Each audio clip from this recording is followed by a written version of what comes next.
What's up, everybody? Welcome back to the neighborhood.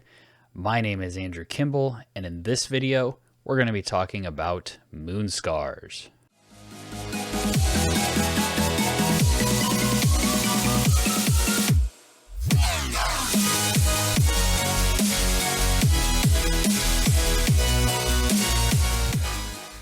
Moonscars is a 2D side-scrolling action game developed by Black Mermaid that draws inspiration from games like Dark Souls when it comes to difficulty and losing currency upon death, but is more akin to Blasphemous when it comes to gameplay and presentation.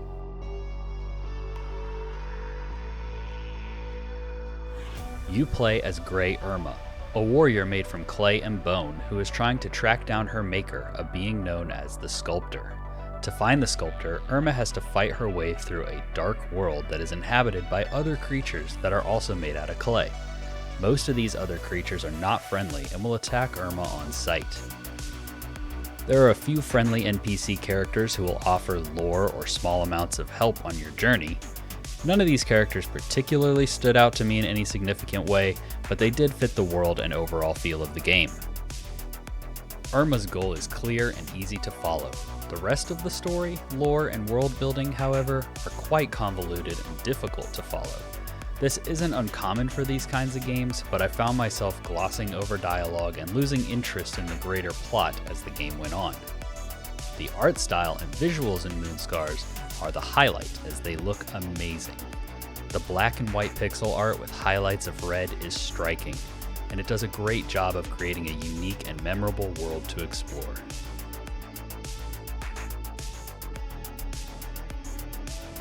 The gameplay in Moonscars is pretty straightforward. Grey Irma has a sword that she uses for melee combat, a parry, a dash, and some magic abilities that are powerful but limited. When Irma damages an enemy, she gains a resource called akin that she can use to heal herself or to cast magic abilities, which are called witchery in this game. If Irma dies, she is resurrected at the last checkpoint the player interacted with. When this happens, the state of the moon will change, causing the power of enemies in the world to be greater, but the reward for defeating them is increased as well. To counteract this, Irma can use glands to reset the state of the moon and reduce the difficulty of the game. This system is interesting in concept, but after acquiring a few decent items and abilities, I rarely died and had to engage with it. The same goes for items and ability upgrades. Once I found a few that worked for my playstyle, I really only bought new ones because I had currency piling up, not because I needed them or felt like they would enhance the game in any meaningful way.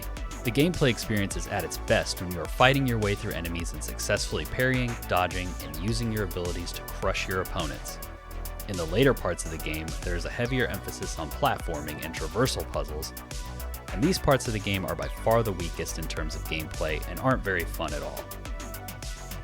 The bosses in Moonscars are also a bit disappointing, with only one or two really standing out in design. None of these bosses are particularly challenging, and one of the bosses is reused multiple times.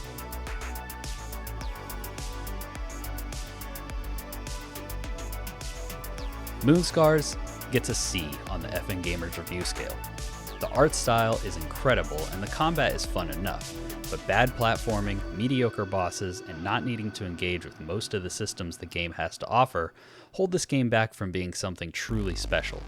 If you like 2D action games or Metroidvania style games, you might enjoy Moonscars, but it isn't a game I would recommend to everyone. Have you played Moonscars?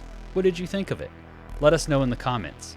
If you enjoyed this review, please like the video and subscribe to the channel for more reviews and other topics in gaming. And remember, stay friendly, gamers.